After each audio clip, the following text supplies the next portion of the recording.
if you look at doubt, that is not a statement on God. That is a statement on you. You recognize your own inabilities if you have doubt. You say, I believe completely. You think you're making a statement about faith? You're basically saying about God. You're making a statement about you. You have questions because you aren't God. Because you have to have doubt. You are lacking. It's your lack. And that's really the remarkable thing about religion. Is that when you really look at it, a lot of people take over religion and use religion to grandiose their own perceptions and ethics and values. There's a movie that's just out called Agora, and my daughter just saw it. It's a very powerful movie about the last days of Alexandria, the last days of Alexandria as a center of wisdom. It happened at the end of the 4th century. And basically the Christians took over Alexandria and they set fire to the library. And it shows this priest, and there seems to be some truth to this whole thing, but it was based on facts and so forth. But the bishop of Alexandria was a fanatic. Kill everyone who doesn't believe in Jesus. The point of the matter is what he was a person who basically used religion to build himself up. A person, when they believe in God, should have a certain amount of saying, hey, in the face of God, I recognize how lacking I am. Ani afer ve'efer. But what you'll have so many times with religion, because I believe, I now become the voice of God. Right? I can now speak for God, because I'm right. Isn't right? that what some fanatic rabbis do even? Possibly. The fact of the matter is religion could be the greatest source of ego. I heard people talking about this. I'm nothing. I'm nothing. I'm nothing. But my Rebbe, he's great, and I'm only speaking for him. And that's across the board. The fact is that who are you to say anyone's right? How do you know?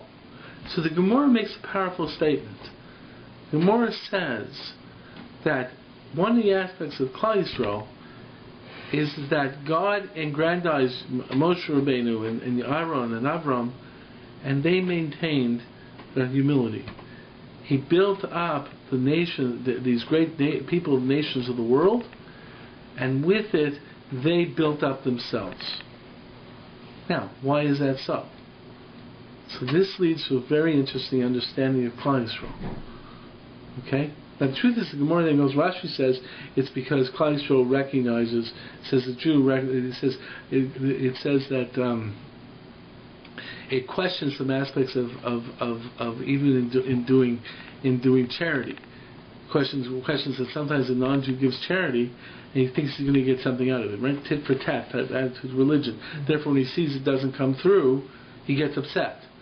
Jew gives it, understands it was moral in his own right to do it anyway. So if it didn't come through, that's why the Gemara goes on and says, the Gemara is actually saying, if you make a deal with God that I'm going to give this charity and hopefully someone will get well, a Jew can do it. He's considered to be righteous. Why? Because the person is saying, listen, I'm going to try and turn to God. But if it doesn't work, he won't tell and say, forget about God. He'll say, it was still the right thing to do. It was still right to give the charity. He says, but a non-Jew does it. There's a problem because the non-Jew will look at it and say, hey, it didn't come through, and I wasted my money.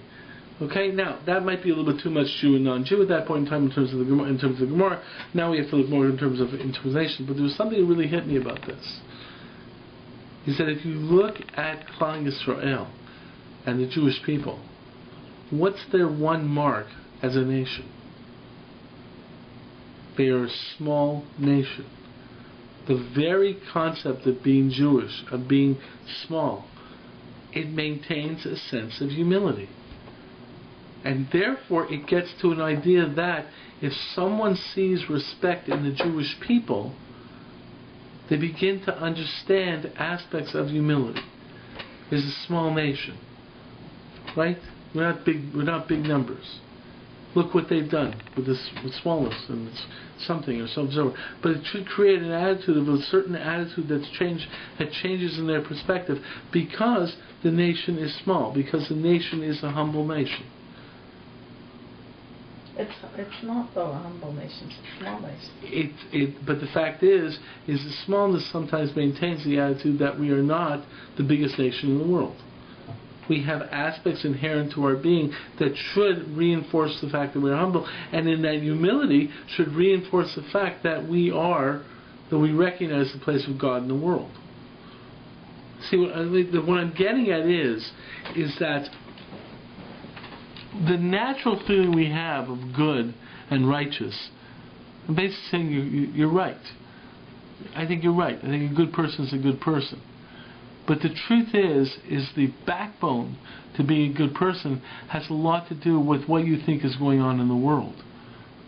What you think is what this world is made up of. If you have a natural feeling towards helping out your neighbor, but you don't believe in any aspect of God and so forth, then at some point in time it's inconvenient. It's not going to be. It's basically all your decision making, right? I gave charity this day, and tomorrow I'm going to go to a prostitute because today giving charity. Tomorrow I feel like going to a prostitute. What's the difference? It's my own desires. But if you have a sense of a moral realm outside of you that exists in the world, then that moral realm changes things. And one of the most aspects of that moral realm is the challenge of humility. Because once you have a moral realm, as evidenced by so many people who became tyrants, is that once you project the moral realm, the greatest fear is then for you to become the mouthpiece for the moral realm. So you have people who become religious, and they say, "Hey, it's not that I want to kill everyone. It's that I'm killing all these people as they're infidels. God wants me to kill them." So you project yourself as the voice of God. So the fact is the first thing you have to do is project the idea that there is a moral realm around you. It's not just your personal desire to do good, that there is some aspect of a moral realm in the world. Now then you can look at it in terms of how you deal with that moral realm. That's the challenges of various different religions.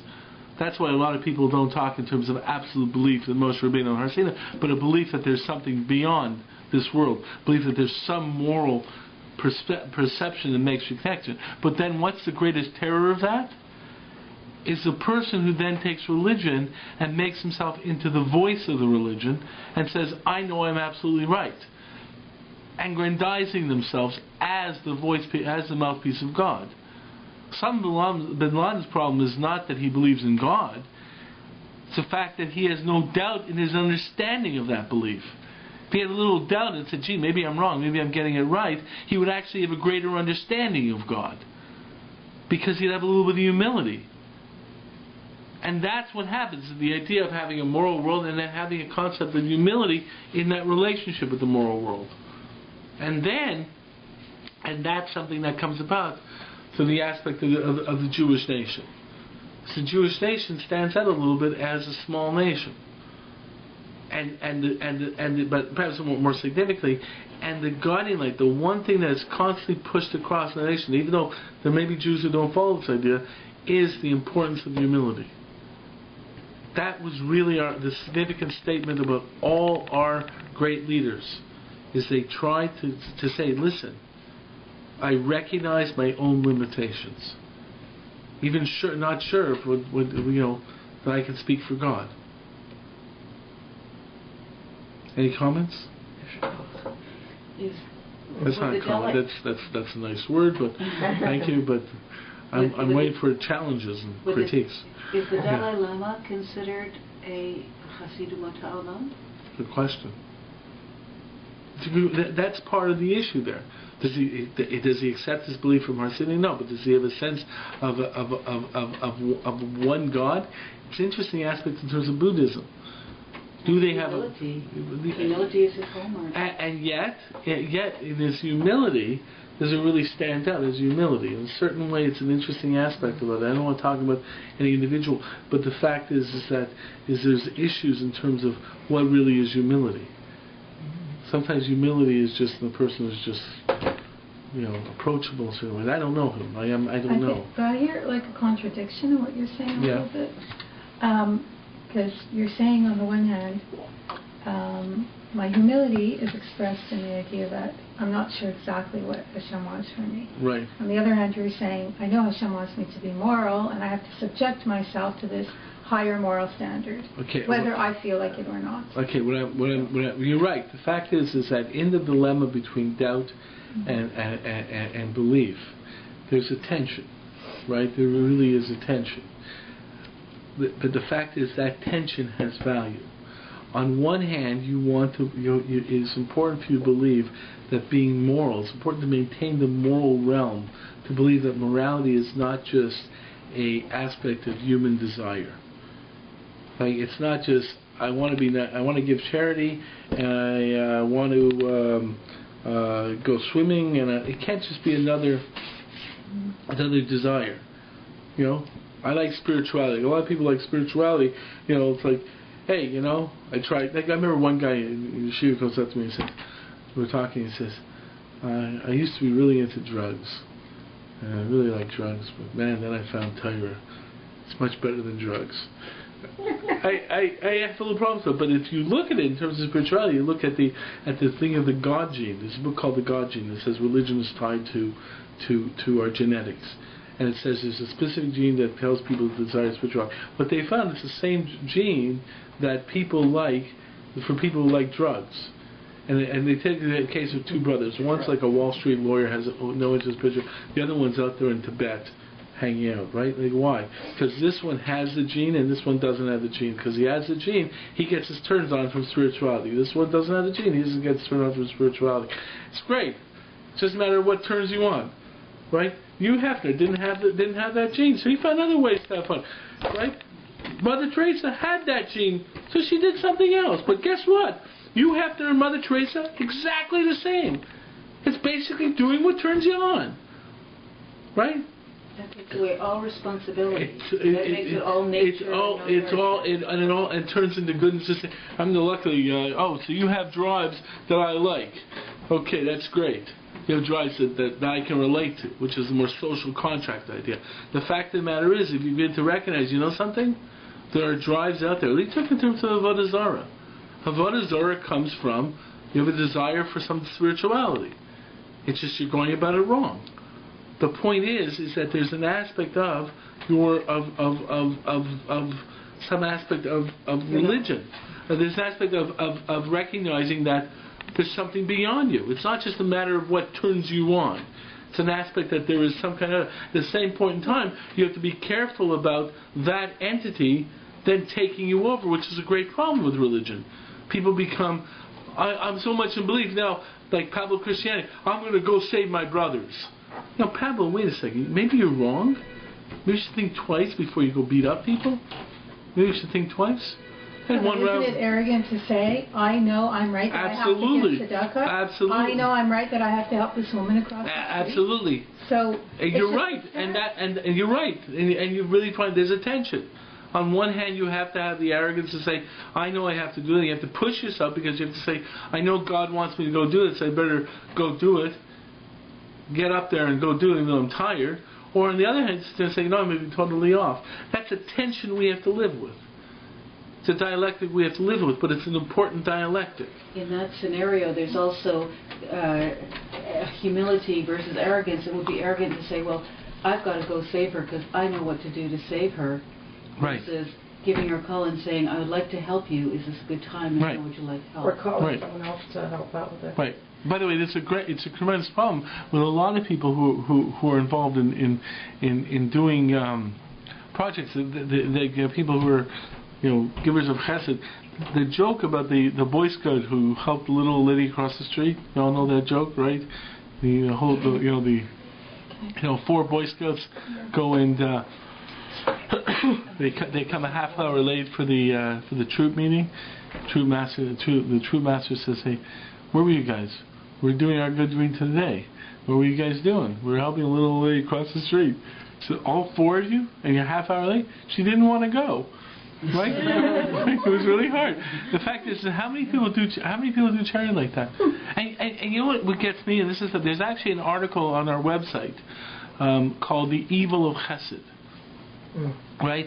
Which is a very interesting article to look at because it talks about, like, for example, there's people who say, I have people over at my house all the time for Shabbos, but I never go to anyone else's house. I only invite people over. I never go to anyone else's house. I sound like a real righteous guy. So you invite someone over 3 times, 4 times.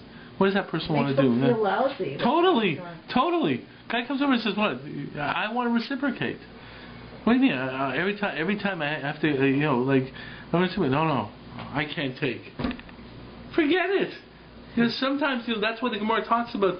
One of the ways that you give chesed is by taking gifts, because you recognize that there's a certain aspect. The truth is that this is so complex. What I'm really getting at, and I think the point is very well taken, is that it is a tension.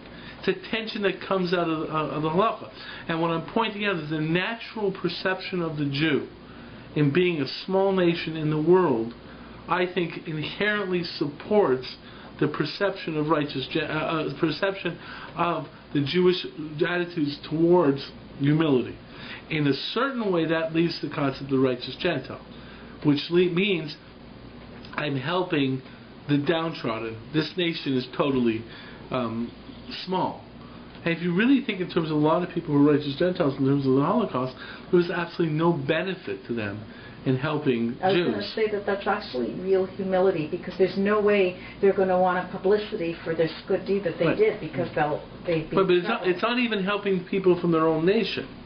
It's the fact they're helping this small little nation over there. Can I make a comment about this, Eric? The funny thing is that, like, when you talk about Jews being humble, right? I work in an office with other Jews who are not religious, and the biggest complaint they have against Orthodox Jews, which comes up, is the arrogance. Right. And they're so turned off, or they say, I feel like they look at me like I'm second class. I feel like they think I'm a terrible person because I don't keep Shabbos or kosher. Their misconception. Yeah, but something. On the other hand, I pointed this out that we can criticize this in terms of Jews and non-Jews. What I like to see in terms of these statements in the Gemara, when he tries to give ideas about non-Jews and Jews, it's using them more as examples. In other words, it doesn't mean that every non-Jew thinks like this and every Jew thinks like that. Okay, but it's saying that these are the problems. It's a lot easier for a person who becomes king of a small nation to maintain some humility than a person who's the emperor of a big nation conquering the world. However, at the same point in time, it's the challenge that's real. Is that religion offers us the perception that, let me try and phrase this another way, it offers the perception that I may be wrong. I have to humble myself before the Word of God. Okay, so now that's called Mesiras Nefesh, right? But at the same point in time, one of the great fears of religion is a person who feels he speaks for God. Because I hear people all the time, I'm humble, I don't know anything, right? But God said this, or the rabbi said this, and it's no longer, well, it's not me. I'm a humble person. I'm totally recognized that I'm nothing, but this is what God said. Well, how do you know you speak absolutely the Word of God? Doesn't that give you an indication that in certain ways you may have your own, if you don't question yourself? Doesn't that danger inquire from, let's say, Pirkei Avos, it says, Aseh lecha Rab. Yeah. Aseh is the lashon of to build an idol, essentially.